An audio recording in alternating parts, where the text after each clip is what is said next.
ప్రజలైతే అలవాటు పడిపోయారు. బస్సు సీటు, బ్రహ్మరథం, పోటీపడి కాటులాడ ఏదైతేనేమని కాళోజీ అన్నాడు.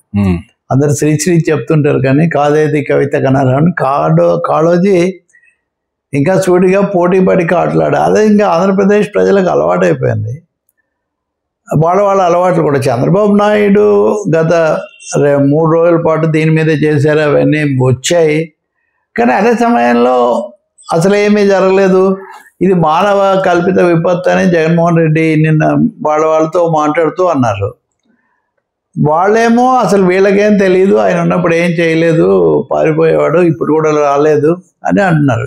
ఇది ఖచ్చితంగా జగన్ బాబు సమస్య కాదు, కానీ రైతులు బాగా దెబ్బతిన్నారు. ప్రాణ నష్టం నివారించబడింది అన్నంతవరకు నిజంగా ఎంత ఉండేది లేదా ఎంత ఆపబడింది అనేదైనా ముందుగా జాగ్రత్త తీసుకోవటం. నేను ఒక మాట చెప్పాను, తక్కువ అయితే జాగ్రత్త నష్టం, కానీ ఎక్కువ అయితే వచ్చే నష్టం ఏం లేదు కదా, దానివల్ల జరిగితే మేలే జరుగుతుందని.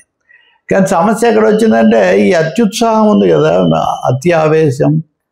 ఒక మీడియాలో అయితే నేను చూసాను, చంద్రబాబు నాయుడు ఇలా కత్తి తిప్పుతూ మేఘాలను ఆపుతున్నట్టు కూడా వాళ్ళు పెట్టారు. దాన్ని మనం ఏమీ వివరిస్తాం? ఇంకా అటేమో మానవ కల్పిత విపత్తు అన్నట్టు ఇది జరుగుతోంది.